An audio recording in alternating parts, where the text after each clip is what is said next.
Hey guys, so I have my crew here today, crew meaning my lovely assistant, Kippy, the Rhode Island Red Hen, and she and I are going to do another unboxing ceremony because the first one actually went over very well, and I think you like the surprise and intrigue of the plants that I get. And I am going to do another unboxing ceremony with Steve's Leaves. So this is actually not sponsored by Steve's Leaves at all. I just really love the plants that he has. He has so many interesting varieties.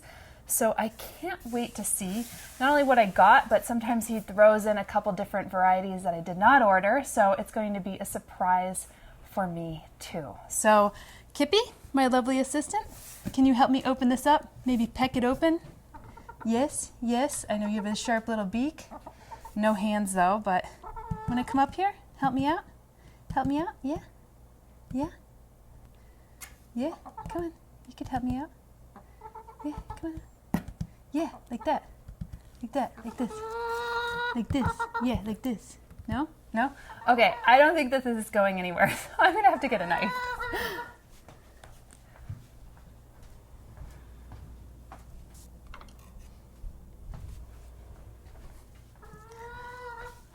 All right, are you ready for this, Kippy? Yeah, you sound ready. You sound ready to lay an egg, not to help me open up a box of plants. Okay. Yep. We'll see what we have in here. Ready, Kippy? Pay attention.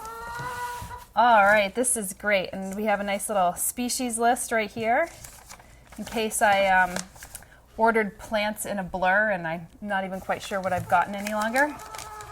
All right, Kippy, I'm going to move you back here because I know you around leaves equals trouble. So if my lovely assistant could just sit back here for a moment. You'd be surprised how long a chicken's neck is when she wants to grab a leaf. Oh, this is beautiful. This is a plush vine. This is a Macana tornata. I've never had one of these before, but it reminded me very much of a cissus, which I have a few of. I actually ordered an cissus adenopoda from Steve's Leaves last time, and I ordered another one because it's growing so well. So this kind of reminded me of a cissus, and I was hoping that it might grow the very similar manner because it is growing like gangbusters in my workroom. This is really beautiful. It has some aubergine plush undersides, and it also has these very nice dark green adaxial, which is the upper part of the leaf, and the abaxial is the lower part of the leaf. And obviously for its common name, plush vine, it's very plush.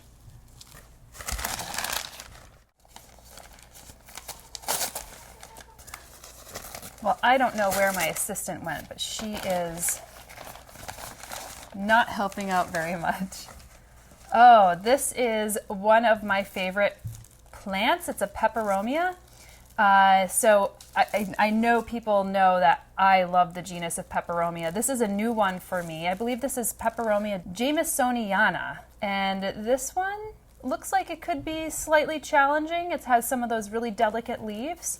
But I pretty much know how to take care of most of my peperomia, so I don't think I have any fear with being able to take care of this one. Kip, you sure you don't want to help out? Come here. Oh, yes. Yes. Do you like this? Yes? Yeah? Yeah? Yeah? Yeah? Yeah? Yeah? Yeah? Yeah? Yeah? Okay.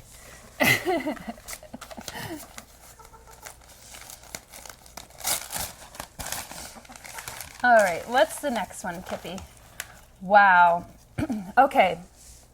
I like oxalis. I mean, you could get it at pretty much, spring, summer, fall time. It's very common to be able to get oxalis. This one was a really interesting one that I hadn't seen before, and you could see, if you look closely, that the leaves are this beautiful yellow veination. So I absolutely love this one when I saw it. So that I definitely am happy to add this to my growing oxalis collection as well. Kippy, next one up. Yeah. This is a Monstera siltepecana, and I have a few of these, and I asked if Steve had an extra one because it wasn't up on his site, if he could throw one in, because they just grow so beautifully, and he grows them out to a size that I think is really marvelous, because sometimes when you actually order them online, you're just getting a cutting, and these are actually quite robust. So I have a couple of these already, one growing in my workroom, one growing in the bathroom, and they are just growing amazingly well. And I think it's always good to get plants that already grow well in your house. You know that they grow well, you know you operate well with those particular plants, so why not get a couple extra? Looks like Kippy's settling down for the day. Oh, gorgeous. I did not order this one, so this might be one of the extras. Oh, Kippy, don't do that, mind you. This looks like a pilea. Let's see what kind of pilea it is. Pilea Dark Mystery. So this is a cultivar. It's actually not a specific species, so somebody was probably mixing up different species together and created this beautiful cultivar. And I have a number of pileas in my house, and this one is just absolutely stunning. If it was a little bit smaller, if it was a 2.5 inch, I would definitely be putting this into a terrarium. Okay, what's up next, Kippy? I know you can't wait. Oh, yes. This is a Peperomia campitropha. I think I already have one of these, but it's a much smaller one, and this one is actually flowering. And I just noticed that the inflorescence on this one is actually quite different from others. So this one is another great terrarium variety. I have one of these already growing in a terrarium, and again, this is probably a little bit smaller, or if my terrarium was a little bit larger, I'd probably be growing this in a more kind of enclosed glass case. All right, we'll see the next one.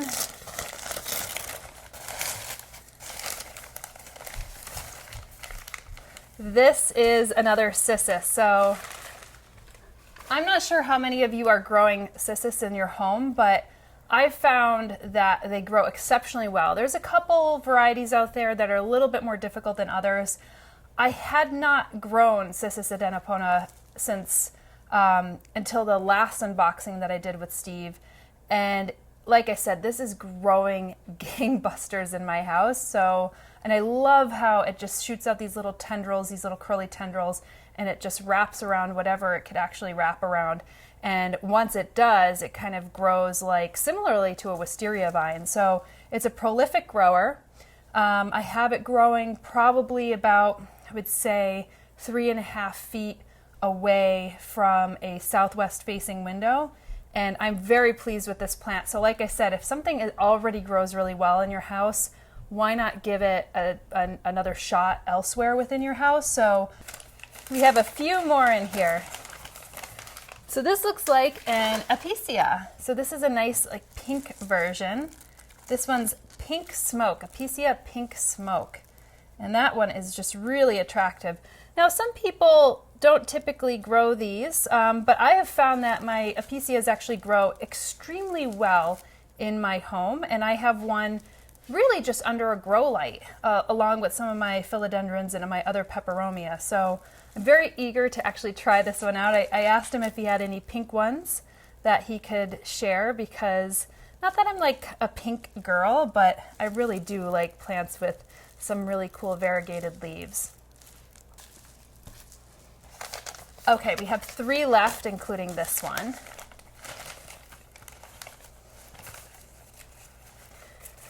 This one you've also seen before from Steve, and this is a Signonium erythrophilium.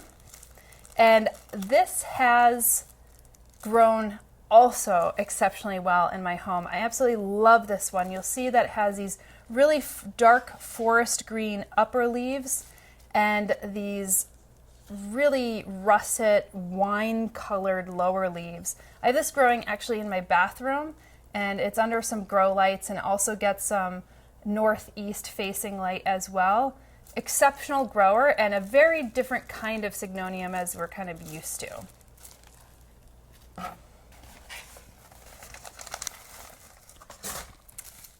Okay, I had one of these actually earlier in the season, and it didn't survive. I wasn't giving it enough light. It kind of got pushed into the back behind some other plants.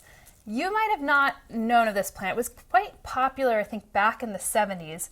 It's Tome menziesii, and it is a piggyback plant. So what's interesting about this is the leaf is actually growing on the back of the plant. There's no small leaves that I could see here, but what happens is another little leaf will grow right here in the plant, and the plant will eventually fall down, get weighed down by the other leaf on its back, and will hit some soil, and that's when the new leaf will form.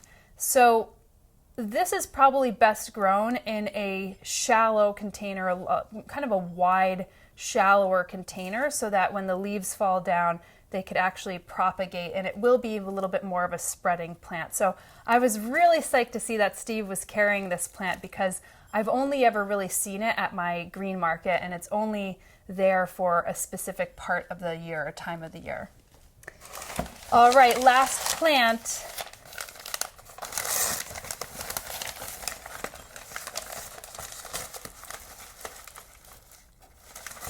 This is interesting. I am not quite sure what this is.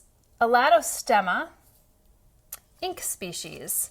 So this is beautiful. I've never seen anything like that. I will probably have to learn a little bit more about its care or where it's from. But this one's quite attractive. So it has like these, I would say, kind of silvery gray leaves around the edges and some really dark green splotchy centers. So a lot of the plants that Steve carries has a lot of the same care qualities. So you want to have a little bit more of the humidity, probably bright to bright indirect light, but you'll see that we got some really cool, good houseplant haul here. So we have a Pilea dark mystery, we have a Mecana ternata plush vine, we have another Peperomia jamesoniana, we have a beautiful oxalis, a Cissus adenopoda, we have a Signonium erythrophilium, we have this elastemo, we have a beautiful Monstra siltepecana, we have a nice Apicia, we have a piggyback plant, and another Peperomia. So thanks guys for tuning in to this week's episode of a nice houseplant haul and unboxing from Steve's Leaves. And remember, if you like these episodes, you could follow along on Instagram at Homestead Brooklyn and my website at homesteadbrooklyn.com. And don't forget to subscribe to the channel here. Bye!